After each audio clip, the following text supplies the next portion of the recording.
Hi friends, આજે આપણે બનાવીશું મસાલા ભીંડાનું શાક. તેની માટે મેં 1 ચમચી કશ્મીરી લાલ મરચું પાવડર લીધું છે, 1 ચમચી તીખું લાલ મરચું પાવડર લીધું છે, 1 ચમચી મીઠું લીધું છે, 1 ચમચી ધાણા જીરું પાવડર લીધું છે, 1 ચમચી હળદર લીધી છે, 1 ચમચી આમચૂર પાવડર લીધું છે, 1 ચમચી ગરમ મસાલા પાવડર લીધું છે, 1 ચમચી ચાટ મસાલો લીધો છે.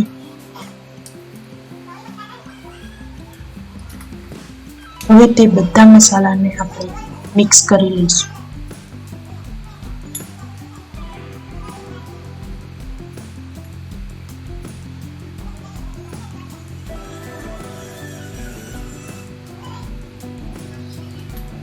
મસાલા મિક્સ થઈ ગયા છે.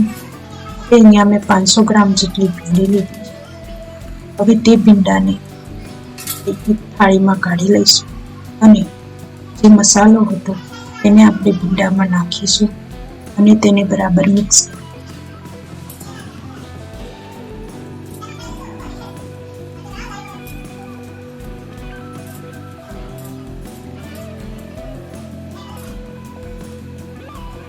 તે મિક્સ થઈ ગયા બાદ તેની અંદર 1 ચમચી જેટલું તેલ નાખીશું.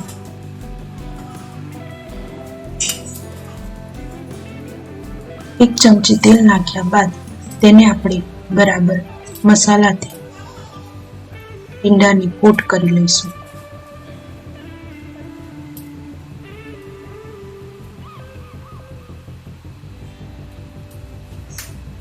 હવે તેને 5 મિનિટ સુધી રહેવા દઈશું.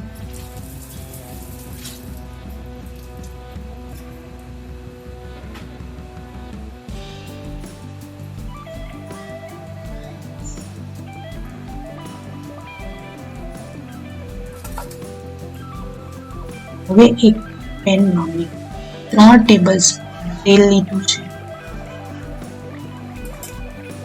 1 ચમચી જેટલી રાઈ લીધી છે, 1 ચમચી જેટલું જીરું લીધું છે,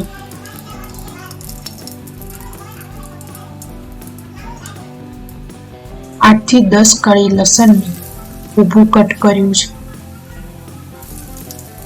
આદું કટ કરી લીધું છે, લીલા મરચાં જે મેં 1 લીધું છે,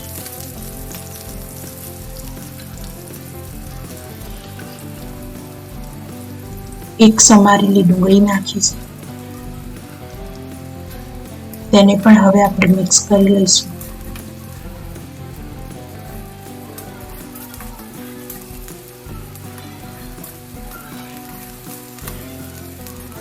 ડુંગળીને 2 મિનિટ થવા દઈશું.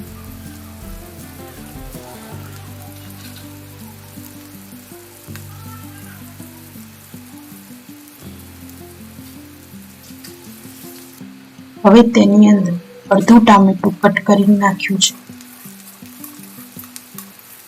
તેને પણ આપણે મિક્સ કરી લઈશું.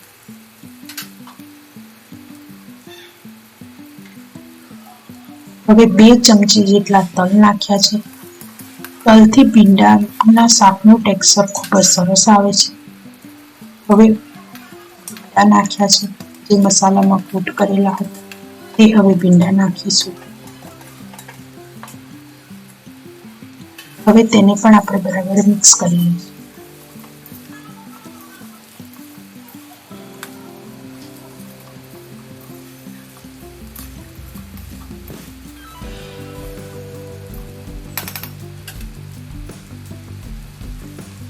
હવે 1 કપ જેટલો સિંગનો ભૂકો નાખ્યો છે,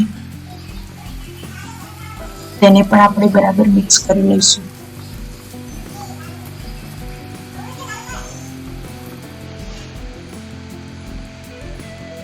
હવે તેને ઢાંકીને 10 મિનિટ સુધી થવા દઈશું.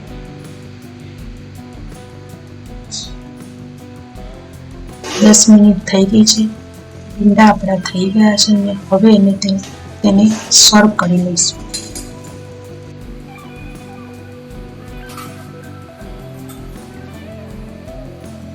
જો તમને મારી આજની રેસીપી તો લાઈક, શેર અને સબસ્ક્રાઈબ બેલ આઇકન આવનારી રેસીપી મળી રહે.